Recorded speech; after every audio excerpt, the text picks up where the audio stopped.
சென்னை ராயபுரம் தொகுதிக்குட்பட்ட மக்களுக்கு இலவச மருத்துவ சேவையை மேம்படுத்துவோம் என திமுக வேட்பாளர் சுபேர்கான் தெரிவித்துள்ளார்.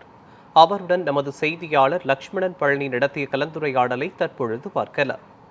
தமிழகத்தில் தேர்தல் திருவிழா பொறுத்தவரையுமே தீவிரமடைந்த நிலையில் சென்னை ராயபுரம் தொகுதியில் பார்த்தோம் என்றால் திமுக வேட்பாளர் சுபேர்கான் தொடர்ந்து மக்களிடையே சென்று வாக்கு சேகரிப்பில் ஈடுபட்டு வருகிறார். குறிப்பாக திமுகவின் பல்வேறு திட்டங்களை முன்வைத்துதான் இந்த வாக்கு சேகரிக்கும் பணிகளானது நடைபெற்று வருகிறது.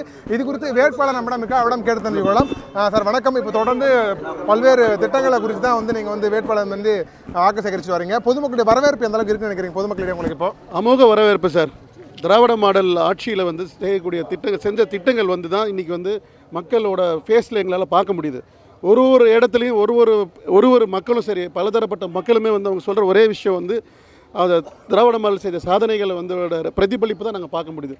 வரவேற்பு சிரித்து தான் வரவேற்பாங்க. நீங்கள் சுற்றி பார்க்குறீங்க, எத்தனையோ வீட்டில் இருக்கிறாங்க, எல்லாருமே அவங்களோட வரவேற்பு அமோகமான வரவேற்பாக தான் இருக்குது. இப்போ கடந்த 5 வருடங்களில் பார்த்தீங்கன்னா ராயபுரம் தொகுதி திமுக எம்எல்ஏ பல்வேறு திட்டங்களை கொண்டு வந்திருக்காங்க. இன்னும் கூடுதலான திட்டங்கள் என்னென்ன கொண்டு வர போறீங்க நீங்கள் வின் பண்ணீங்கன்னா? கடந்த சட்டமன்ற தேர்தலில் அண்ணன் ஐட்ரீம்ஸ் மூர்த்தி அவர்கள் ஜெயக்குமார் அவர்களை வீழ்த்தி கிட்டத்தட்ட 28,000 ஓட்டு வாக்கு வித்தியாசத்தில் ஜெயிச்சாங்க. ஜெயிச்சது மட்டும் இல்லாமல் 58 திட்டங்கள் கொண்டு வந்திருந்தாங்க. அதில் 50 திட்டங்கள் நிறைவேற்றப்பட்டிருக்குது. 25 வருஷமாக பிரச்சனை, 50 வருஷ காலமாக ப்ராப்ளமாக இருந்த போதராஜனர் சுரங்கப்பாதையை முதல் திராவிட மாடல் ஆட்சியில் தான் கொண்டு வந்து அது துணை முதலமைச்சர் திறந்து வச்சாங்க. இப்படி அடிக்கிட்டே போகலாம். ஆர்எஸ்ஆர் ஒரு மருத்துவராக சொல்கிறேன், ஹாஸ்பிட்டல் எவ்வளோ முக்கியன்றது, அது மகப்பேருக்கு உண்டான ஹாஸ்பிட்டல் ரொம்ப முக்கியம். அதுவும் டெலிவரி பண்ணுறது இன்க்ரீஸ் ஆகிறது ரொம்ப முக்கியம். அது ஆர்எஸ்ஆர்எம் ஹாஸ்பிட்டலில் பெட்டை இன்க்ரீஸ் பண்ணி டெலிவரி நம்பர்ஸ் இன்க்ரீஸ் பண்ணியிருக்கிறாங்க. அது மட்டும் இல்லை, ஸ்டான்லி உலக புகழ்பெற்ற ஒரு மருத்துவமனை. ஸ்டான்லியில் பிளாஸ்டிக் சர்ஜரி மட்டும்தான் எல்லாருக்குமே தெரியும். அங்கே ஆர்த்தோபெடிக்கு, ஆப்தால்மாலஜி, டென்டிஸ்டின் எல்லா ஸ்பெஷாலிட்டியும் ஒன்றா சேர்த்துருக்காங்க. பல கோடி ரூபா அதில் செலவு பண்ணி டெக்னாலஜி இன்க்ரீஸ் பண்ணியிருக்காங்க. இன்ஃபேக்ட் சொல்லணும்னா ஆர்த்தோபெடிக் சர்ஜரி, நான் ஒரு ஆர்த்தோபெடிக் சர்ஜனாக சொல்கிறேன், அதில் தான் ஸ்பெஷாலிட்டி இன்க்ரீஸ் ஆகிருக்குது. ஸோ இதெல்லாம் ஒரு உதாரணம். மக்களோட வாழ்வாதாரம் முக்கியம், சுகாதாரம் முக்கியம். அதை தான் முதல்ல health care is very important. அதை ஃபோக்கஸ் பண்ணி நம்ம திராவிட மாடல் ஆட்சியில் நிறைய விஷயங்கள் செஞ்சுருக்கிறாங்க. அதுதான் இன்றைக்கி மக்கள் மத்தியில் நிற்கிது. சார், இப்போது லாஸ்ட் இயர் பார்த்தீங்கன்னா 20,000 வாக்குகள் மேலே அந்த வித்தியாசத்தில் வெற்றி பெற்றாங்க அப்படின்னு சொல்கிறீங்க. இப்போ இந்த தேர்தலில் நீங்கள் எந்த அளவுக்கு வாக்கு வித்தியாசத்தில் வின் பண்ணீங்கன்னு நினைக்கிறீங்க?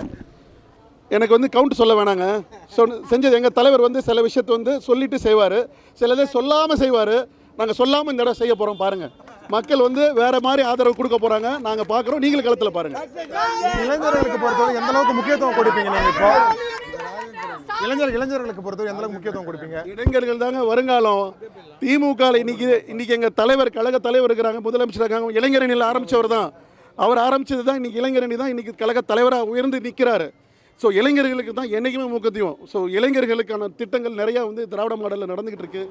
அதில் வர திட்டங்களை முதல்ல ராயபுரத்துக்கு கொண்டு சேர்க்க வேண்டியது என்னோட கடமை.